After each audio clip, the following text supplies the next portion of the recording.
minority even before we offer certain committees. But anything that is pending and should be, I think the only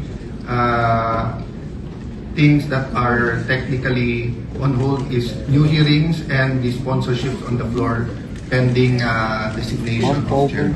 Thank you for the clarification. Pwede po tayong...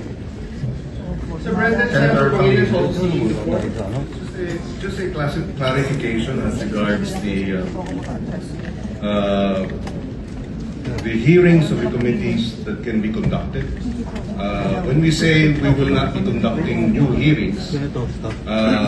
Hindi kayo pwede. does this Chairman can continue the hearings that are ongoing. So my interpretation is, let's say you had a hearing today, you conducted it, then you say the next hearing is Monday. But we hope to finish the committees by Monday in consultation with everyone so that hindi nga maipit